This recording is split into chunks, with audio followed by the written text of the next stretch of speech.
어린아이들에게 묻습니다. 너희들은 행복하니? 아이들은 말합니다. 예, 행복합니다. 왜 행복하니? 그러면 대답을 잘 하지 못합니다. 그냥 행복하다 해요. 학생들에게 묻습니다. 너희는 행복하니? 별로 대답을 하지 않습니다. 이제 어른들에게 묻습니다. 여러분들은 행복하십니까? 물은 거예요. 행복하다라고 말하고 싶은데 어쩌면 그 질문이 무겁게 다가올지도 모릅니다. 아이였을 때는 마냥 행복하다가 나이가 들어갈수록 행복하다라고 말하기에는 너무 삶이 힘겹기 때문입니다. 아이들은 우울증에 걸리지 않습니다. 어른이 되어갈수록 우울증에 더 잘 걸립니다. 우울증의 원인은 상실이라고 하죠. 아이들은 가진 것도 별로 없는데 상실감이 크지 않습니다. 어른들은 아이들보다 많이 가졌는데 상실감이 큽니다. 내가 얼마를 가졌느냐가 중요한 것이 아니라 얼마를 잃었느냐가 관건이기 때문입니다. 아이들은 자기에게 무엇이 있느냐를 봐요. 그런데 어른들은 무엇을 잃었느냐를 봅니다. 이것이 문제라는 거죠. 그런데 더 심각한 문제는 그래, 이제는 세상을 그렇게 보지 말아야 되겠다 하면서 새로운 마음으로 출발해보지만 마음대로 되지 않습니다. 내 안에 있는 감정조차도 우리는 다스릴 수 없기 때문입니다. 미워하고 싶지 않은데, 화내고 싶지 않은데, 우울해하고 싶지 않은데 그렇게 할 수가 없기 때문이죠. 어떻게 본다면 인생이 바로 이렇습니다. 나이가 들어갈수록 하루하루 살아갈수록 어쩌면 하루하루 죽어가고 있는지도 모른다는 거죠. 아이들은 광야라는 말을 하지 않습니다. 내 마음이 메말랐다. 내 삶은 광야라고 하지 않아요. 광야가 뭔지도 잘 모르기 때문에.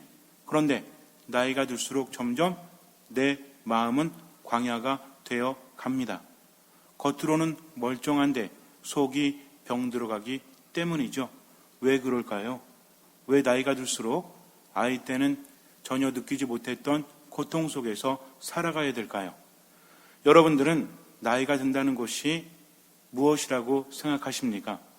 하루하루 살아간다는 것이 반갑습니까? 아니면 두렵습니까? 어쩌면 우리 안에 있는 근본적인 것이 해결되지 않기 때문에. 왜 마음대로 살아갈 수 없죠? 행복하기를 바라는데 왜 문제는 끊임없이 우리를 괴롭히죠? 왜 그것을 감당하지 못하죠? 어쩌면 가장 근본적인 내 안에 있는 불안감을 해소하지 못하기 때문에. 내가 느끼는 모든 것들은 없애야 되는 것이 아닙니다. 여러분들에게 새롭게 말합니다. 미움이 생겼을 때 미움을 없애려고 들지 마세요. 우울함이 들었을 때 우울함을 없애려고 들지 마세요. 이제는 새로운 눈으로 봐야 합니다. 내가 미워하고 있구나, 내가 슬퍼하고 있구나, 내가 뭐뭐하고 있구나가 아니라 그것을 없애고자 노력하는 것이 아니라 그것이 하나의 신호라고 여겨야 합니다. 내 안에 있는 상태를 그대로 알려준다는 거죠. 미움 자체가 문제가 아니라, 내가 느끼는 우울함 자체가 문제가 아니라 근본적인 문제가 있다라는 거죠. 이것을 바라보지 못하면 안 돼요. 열이 납니다. 왜 열이 나죠? 열받은 거 말고. 왜 열이 나요? 몸의 온도가 올라가기 때문에. 그러나 원인은 다 같습니까? 다릅니까? 감기 때문에 열이 나기도 하죠. 몸의 종양 때문에 열이 나기도 하죠. 그렇다면 열이 났을 때 똑같이 처방합니까? 그렇지 않다는 거죠. 열을 내리는 것도 중요하지만 이 열의 원인이 무엇인지를 아는 것이 더욱더 중요하다는 거죠. 종양 때문에 열이 난다면 해열제만 투여하면 돼요? 아닙니다. 그 종양을 해결해야만 근본적인 열이 떨어질 수 있다는 거죠. 삶도 마찬가지입니다. 이제는 우리는 새롭게 봐야 돼요. 지금 내 안에 무엇이 있길래 이런 증세가 나타나는 건가? 이렇게 생각된다면 이제부터는 뭔가 해결 방법이 달라진다는 거죠. 옛날에는 어땠어요? 그저 참아야 돼. 미워하지 말아야 되고 싫어하지 말아야 되고 뭐뭐하지 말아야 돼. 물론 뭐뭐하지 말라는 말 자체를 거부하라는 것이 아니에요. 깊이 들여다 봐야 한다는 겁니다. 여태까지 살아오면서 몇 년 동안 뭐뭐 하지 말아야 돼? 얼마나 많이 생각했어요? 뭐뭐 해야 돼? 얼마나 많이 생각했어요? 바뀌었어요? 슬프게도 별로 바뀌지 않아요. 그렇다면 왜 그런 걸까? 우리는 왜 미워해야 되고, 우리는 왜 우울해야 되고, 우리는 왜 화내고 이렇게 살아야 될까요? 이유가 뭐예요? 질문을 할 때는 끝에 올려야 되죠. 이유가 뭐예요? 세상이 그래서 그래요. 자연스럽고 당연한 현상입니다. 우리가 하루하루 살아간다는 것은 하루하루 뭐가 가까웠다는 얘기예요? 죽음이 가까웠기 때문입니다. 어쩔 수 없는 거예요. 내 안에 있는 불안감, 죽음에 대한 불안감. 그런데 나이가 들어요. 병에 걸려요. 그러면 삶은 더 우울해질까요? 아니면 똑같을까요? 똑같이 나이가 드는데 한 사람은 아파요. 한 사람은 아프지 않습니다. 어떤 사람이 더 우울하죠? 아픈 사람이 그래요. 왜? 생명력이 사라지고 있기 때문입니다. 나이가 들수록 눈앞도 잘 안 보여요. 우리 외모도 변하지만 기능도 떨어지지 않습니까? 이것은 뭐예요? 어쩌면 근본적으로 죽음에 가까워지고 있다. 그런데 나이가 들지 않아도요, 상실감이 너무나 크게 되면 죽음에 대한 불안감이 건드려진다는 거죠. 어쩔 수 없이 우리는 죽어야만 되는 존재이기 때문에 우리 안에는 무엇이 있다? 죽음에 대한 불안감이 있을 수밖에 없다라는 거죠. 그러니 뭐라고 합니까? 아무리 좋아도 지나가기 마련이고 아무리 고통스러워도 지나가기 마련이라고 말합니다. 지나가는 것 자체가 구슬픈 거죠. 그렇지 않아요? 세상은 변한 것이 없는데 나만 변하고 있죠. 어느새 머리는 하얗게 되고 점점 얼굴의 주름은 늘어가고 인생이 어떻습니까? 제 얘기 들으니까 신나세요? 아니면 한숨 나와요? 한숨 나오죠. 그것이 인생입니다. 아름다움도 사라집니다. 한번 생각해 보세요. 아름다운 여인이 있어요. 멋진 남자가 있어요. 몸을 가꾸고 아름답게 치장합니다. 몇 년이나 갑니까? 길어야? 여러분들을 보아하니까 길어야 60년이야. 그런데 60년도 눈 깜짝할 사이에 사라지고 만다는 거죠. 그래서 인생이라는 것은 살아가는 동안 뭘 느낄 수밖에 없다? 상실감을 느낄 수밖에 없어요. 근데 문제는 뭐냐면 인간은 행복하고자 합니다. 행복하려고 하니까 비우려고 그래요? 채우려고 그래요? 채우려고 하죠. 내 모든 것들이 사라지니까 나이가 들수록 집착은 강해집니까? 약해집니까? 강해질 수밖에 없어요. 왜? 몸도 비워져가고 모든 것들이 비워져 가기 때문에 필사적으로 움켜 잡으려고 합니다. 그러니까 뭐가 많아져요? 욕심이 많아져요. 어쩔 수 없어요. 그것이 삶이기 때문입니다. 그럼 어떻게 하면 돼요? 어떻게 할 수 있는 게 없어요. 오늘 결론은 무엇이다? 그냥 받아들이고 죽으세요. 이렇게 끝나면 돼요? 안 돼요? 안 돼요. 그러고 싶으세요? 아니요. 아닙니다. 인간의 삶이라는 것은 그대로 봐야 돼요. 어쩔 수 없이 광야도 같다는 거죠. 태어나서 처음에는 어때요? 모든 것들이 파릇파릇 생동감 있게 숨쉬죠. 근데 점점 나이가 들수록 이 푸른 것이 마치 봄, 여름, 가을, 겨울이 지나가듯이 인생이 어떻습니까? 처음에는 봄이었다가 그 다음에 뭐가 돼요? 여름이 돼서 활짝 피죠. 가을 되면 어때요? 결실을 맺죠. 겨울 되니까 어때?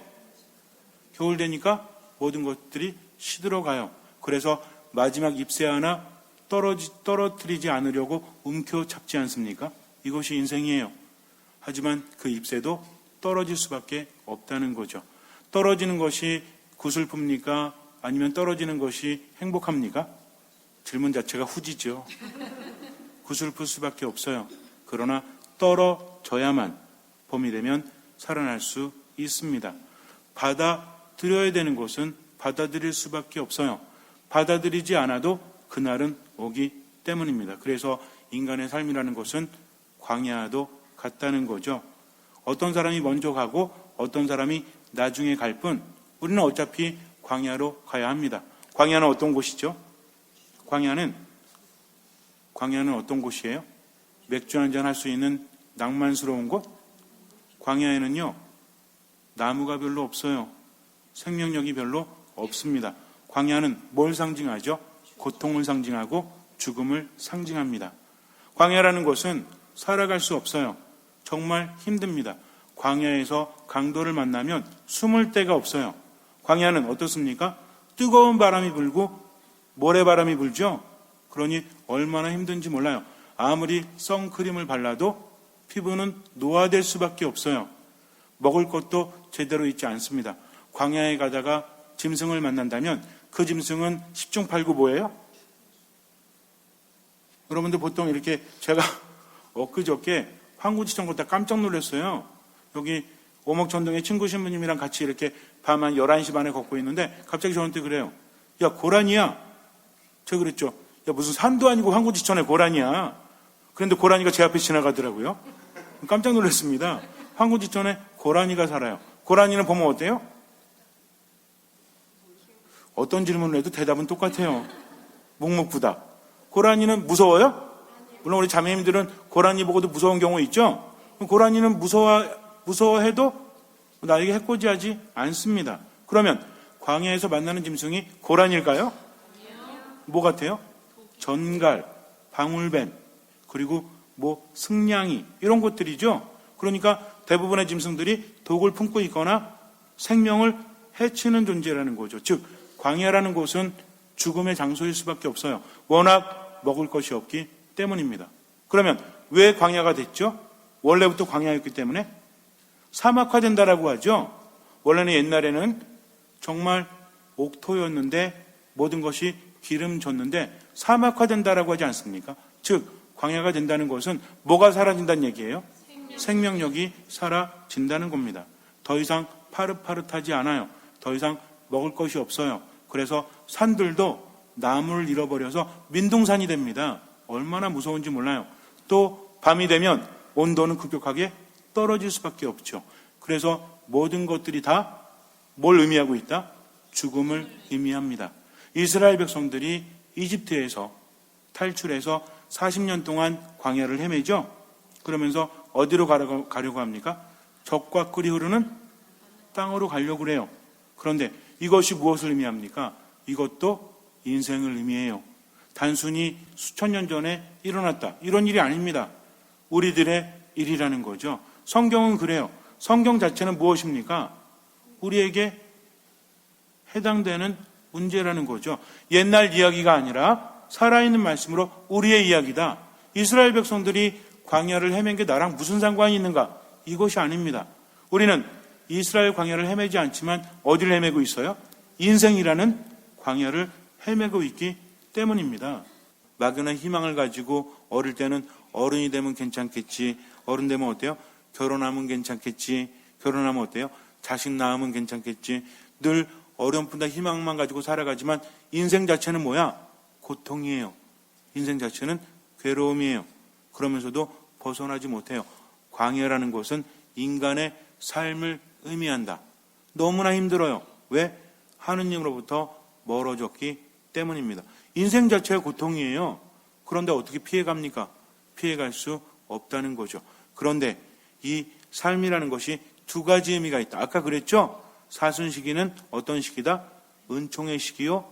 사순시기는 기쁨의 시기요. 어쨌든 좋은 시기다. 또 하나 뭐다? 고통과 죽음의 시기다. 광야 자체는 우리들의 삶 자체는 힘들 수밖에 없어요. 그래서 광야는 어떤 곳이다? 죽음의 장소라는 거죠. 어쩔 수 없어요. 그런데 우리는 뭐라고 합니까? 광야는 준비의 장소다. 광야는 회개의 장소다. 광야는 은총의 장소라고 말하죠. 자, 지금까지 설명했습니다. 이런 죽음의 장소가 왜 은총의 장소요? 왜 생명의 장소가 됩니까? 말이 돼요? 말이 안 돼요. 그런데 오늘 복음을 보세요. 예수님께서는 성령의 이끄심에 따라서 광야로 가십니다. 광야는 뭐라고 했죠? 광야는 죽음의 장소요. 광야는 우리들의 인생이라고 했죠. 인생. 말 두세요 이제. 자, 예수님께서 단순히 광야로 가셨다가 아니라 우리들의 인생 속으로 들어오신 겁니다. 그런데 아까도 말씀드렸지만 우리들의 인생에는 뭐가 도사리고 있어? 죽음이 도사리고 있어요. 점점 우리를 죽음으로 이끌 수밖에 없습니다. 그럴 수밖에 없어요. 왜? 하나님의 나라에 머물지 못했기 때문입니다. 하느님의 나라는 뭐가 넘치는 나라죠? 생명력이 넘치는 나라예요. 근데 하느님의 나라에서 멀어질수록 어디 가까워집니까? 죽음에 가까워지기 때문에 우리들의 인생이 불안할 수밖에 없다. 모든 것들을 신호로 여겨야 한다는 거죠.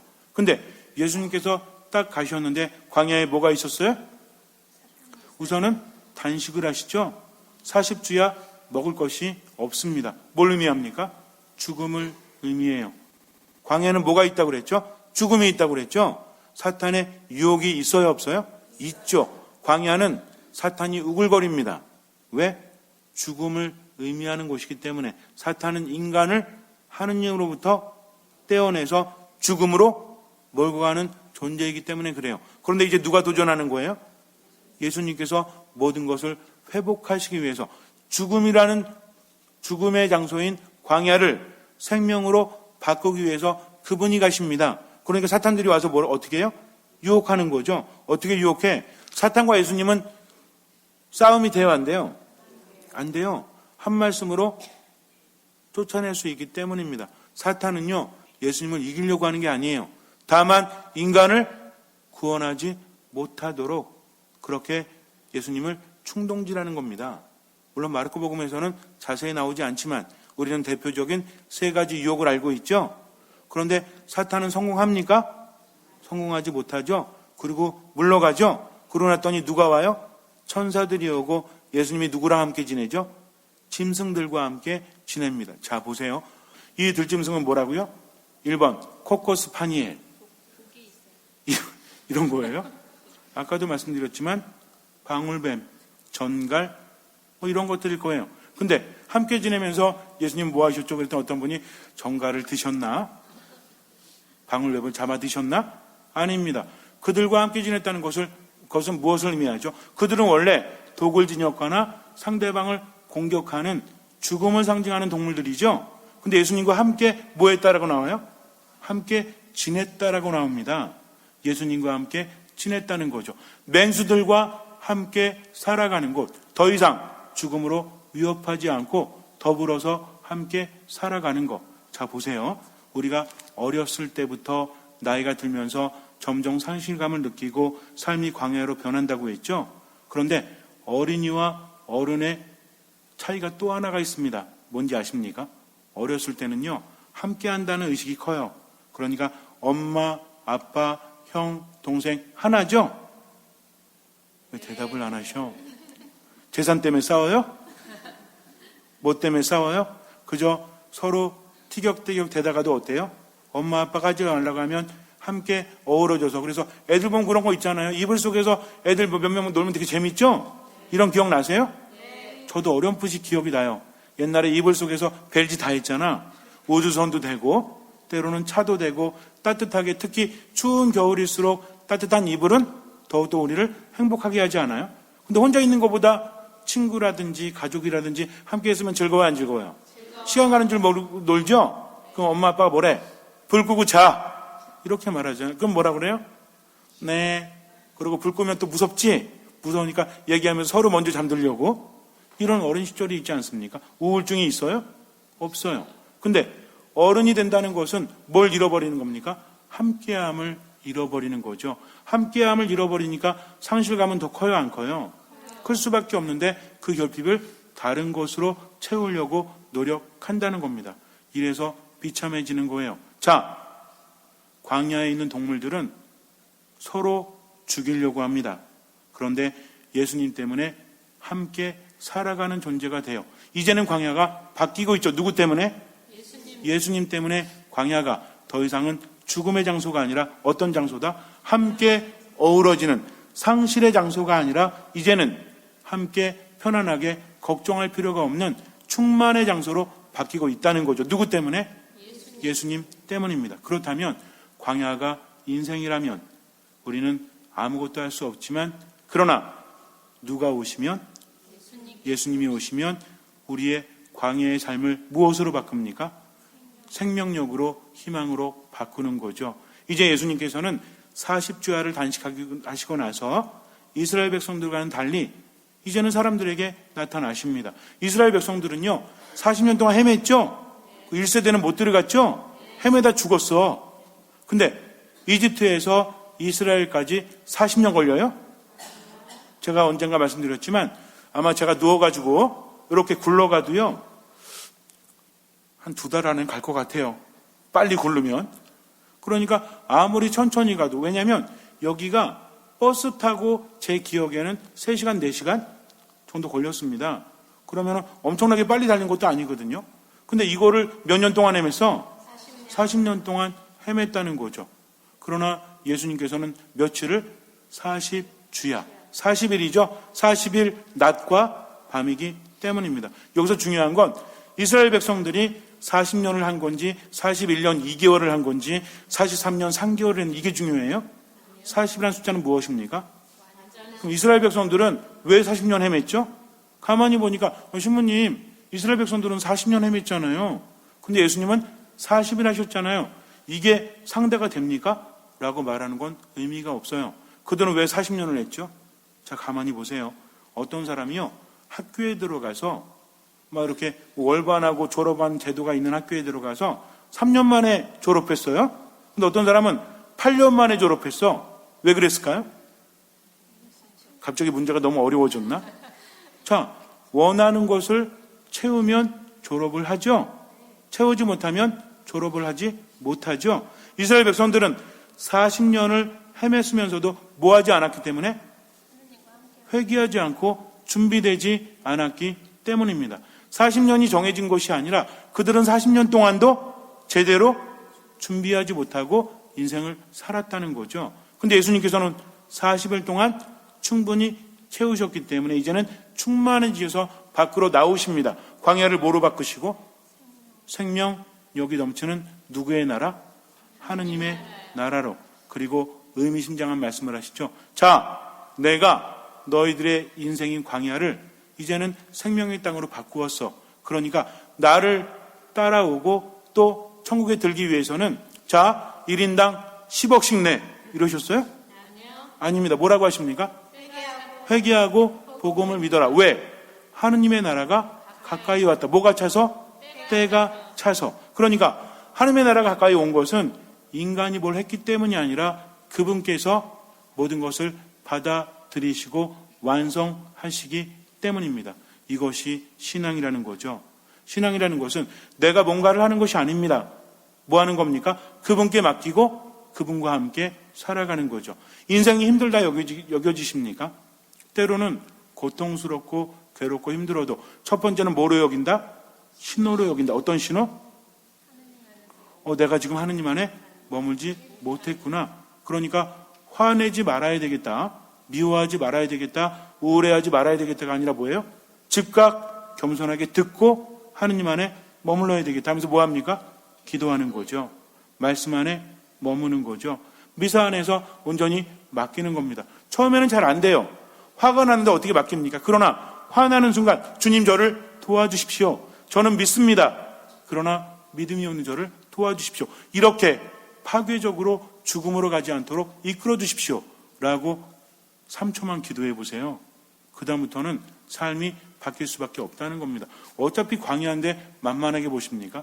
어떤 분들은 그래요. 신부님, 어떻게 기도해야만 행복합니까? 어떻게 기도해야만 이루어집니까? 그런 거 없어요. 하느님 안에 머물러야 합니다. 그분과 함께 살아가야 합니다. 그러면 광야조차도 생명력으로 바뀔 수 있기 때문에 내 안에 분노라는, 미움이라는, 삶의 우울감이라는 맹수들은 예수님께서 함께 오시면 그때부터 우리와 함께 살아가는 존재가 될 수 있다는 거죠. 그래서 중요한 것은 하나님의 나라가 가까이 온 것은 예수님 덕분이고 우리는 어떻게 해야 된다? 회개하고 복음을 믿으면 돼요. 회개가 뭐라고 했죠? 방향을 하느님께 튼다, 돌린다, 전하는데 다 맞아요.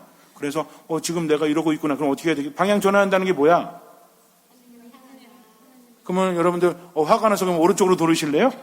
왼쪽으로 돌으실래요? 아니죠. 뭐 하는 겁니까? 하느님 안에 머물기 위해서 기도하는 겁니다.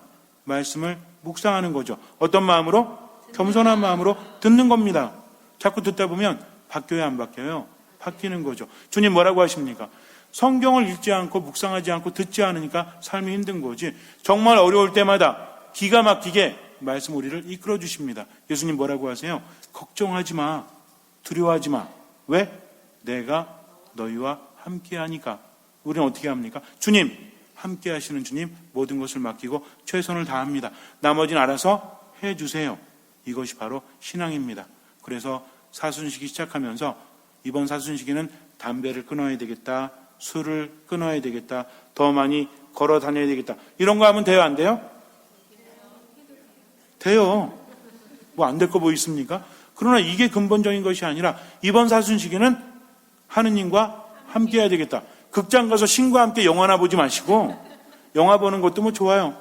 그러나 더 중요한 것은 주님과 함께라는 거. 미사 때 뭐라고 인사한다고요? 주님께서 여러분과 함께. 얼마나 기가 막힌 말씀인지 기억하십시오. 외롭기 때문에 광야가 되는 겁니다. 그러나 주님께서 함께 하시면 나이가 들어도, 아무리 삶이 힘들어도 우리는 광야에 내몰리지 않아요. 왜? 그분이 함께 하시면 생명의 땅으로 변하기 때문입니다. 아시겠습니까? 네. 어떻게 하시면 돼? 회개하고 복음을 믿으면 돼요. 풀어서 말하면 뭡니까? 방향을 하느님께 전환하고 말씀을 겸손되이 들으면 돼요. 미사, 기도, 말씀 안에서 아무것도 판단하지 않고 모든 것을 맡기는 것. 이것이 방향 트는 겁니다. 아무것도 뭐 하지 않는다? 판단하지 않고 모든 것을 하느님께 맡긴다. 그리고 어쨌든 베풀며 산다. 어디 안에서? 미사, 말씀, 기도 안에서. 그러시면 어떤 마음으로? 듣는 마음으로.